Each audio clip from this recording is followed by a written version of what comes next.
residents to find volunteer opportunities to access. So through a volunteer opportunity calendar, they're able to visit our website and basically be able to go shopping for what kind of projects they want to participate in. The second tier is Davidson County-based community partners. So those are our schools, those are our nonprofits, and then there are also our government partners. So thinking about metro parks as well. The last piece that we serve is Davidson County-based businesses. So thinking about employee engagement, we have lots of companies that come to us looking for pretty large-scale opportunities to give back. So we will create customized events for, let's say, 100 or 500 people to get back into the community and volunteer.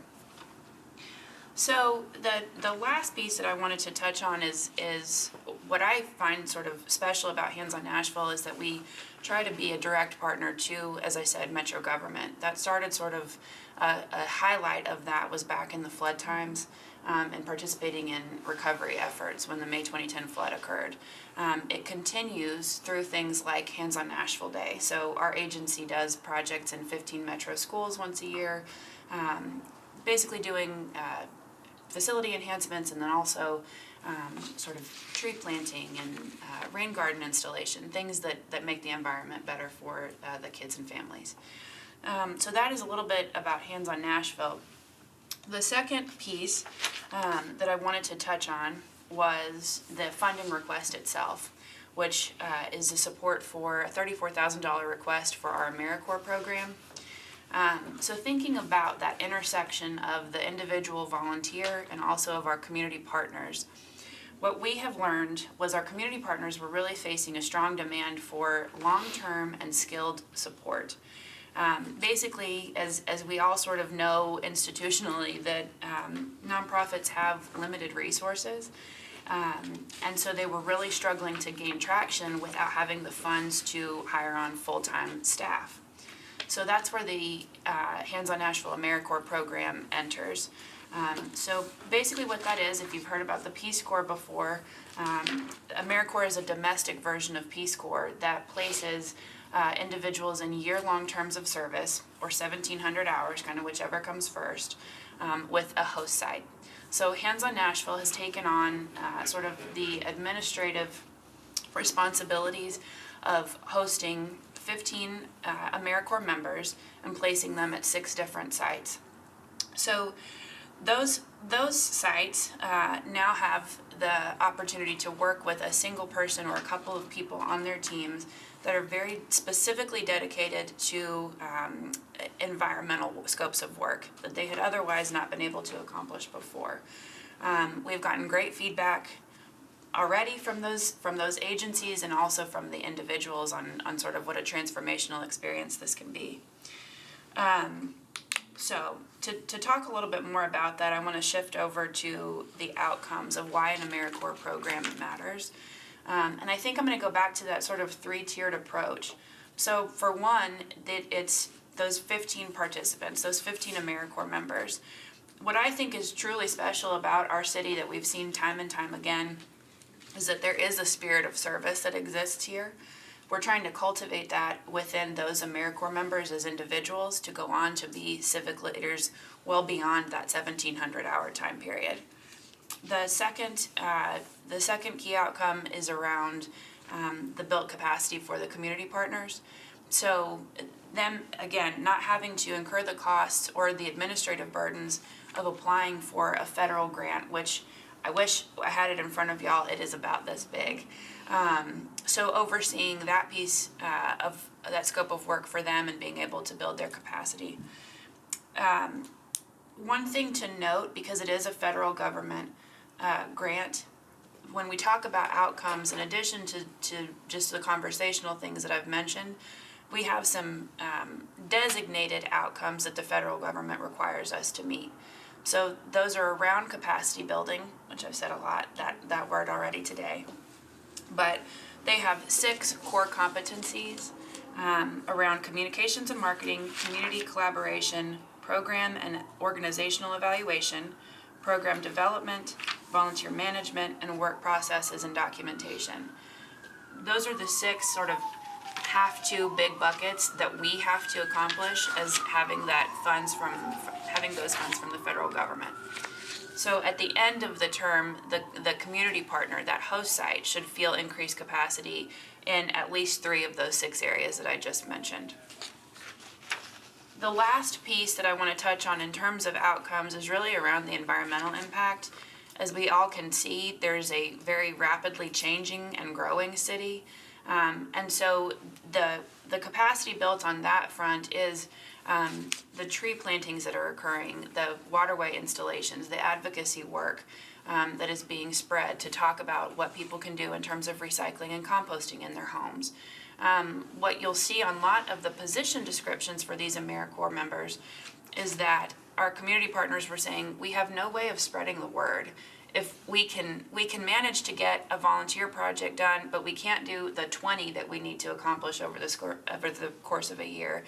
And we don't have the capacity to recruit people to come on board with us. And so that is where that partnership becomes particularly important for them. Trying to think of what other things I need to cover with you all.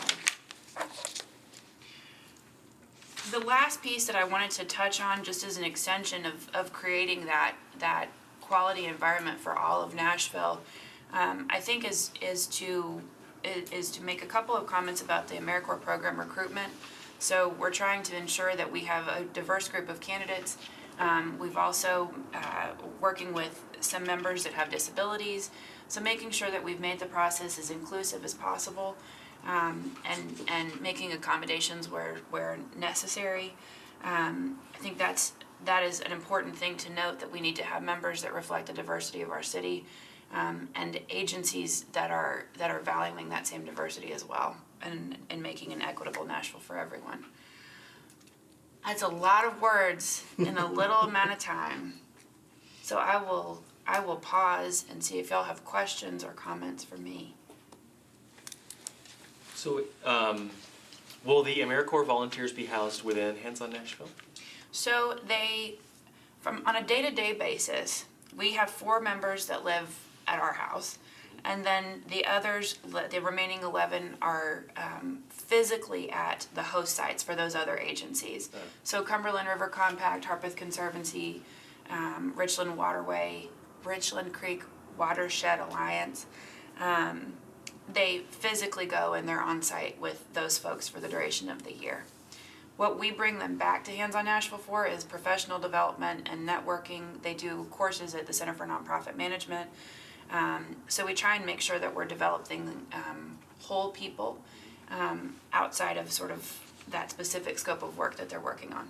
So you're distributing the volunteers? We are. Okay. Is that generally how that works? Is that like one host organization kind of?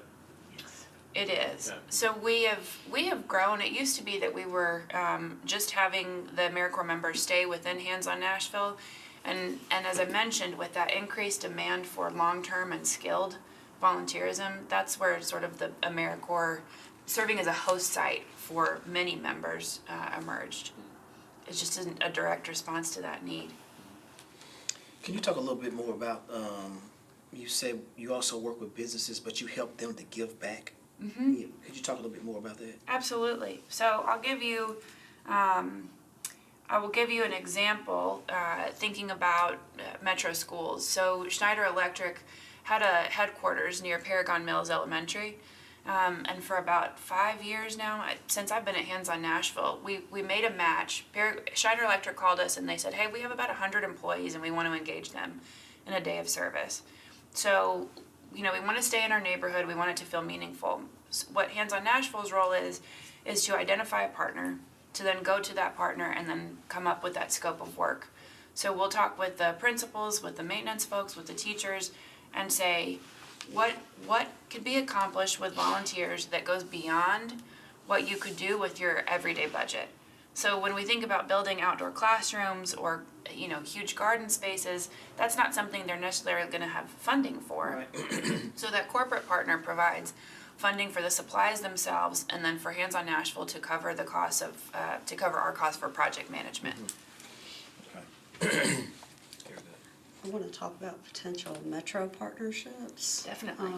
do you have it, particularly in regard to this waterways and natural environments project, have you established any relationships there? Because there are many opportunities to work with metro agencies. So, we work very closely with Public Works and with beautification. And when I was referencing Hands on Nashville Day, the tree planting, that's actually happened as a result of a grant that Jennifer submitted on our behalf. So we had access to those trees and to daffodils thanks to a partnership with Metro. And then we rely on also those individual host sites. So Cumberland, we rely on those individual host sites that have established relationships with Metro to make sure that everybody's talking and staying on the same page.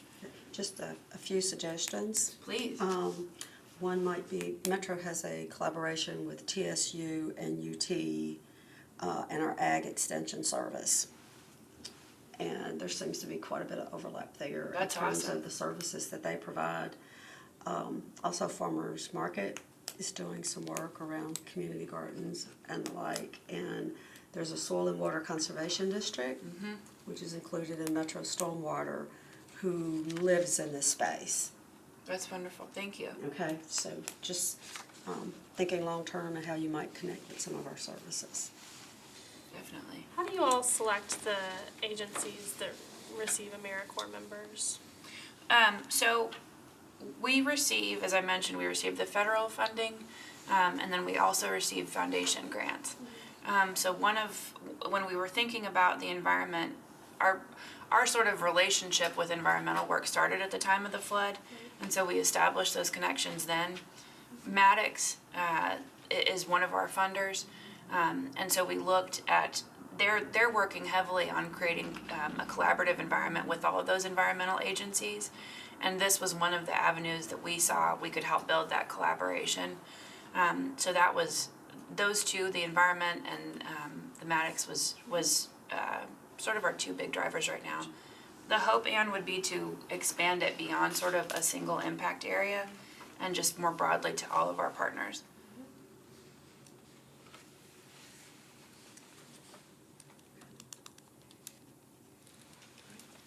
Okay, thank you. Thank Thank you. you so much.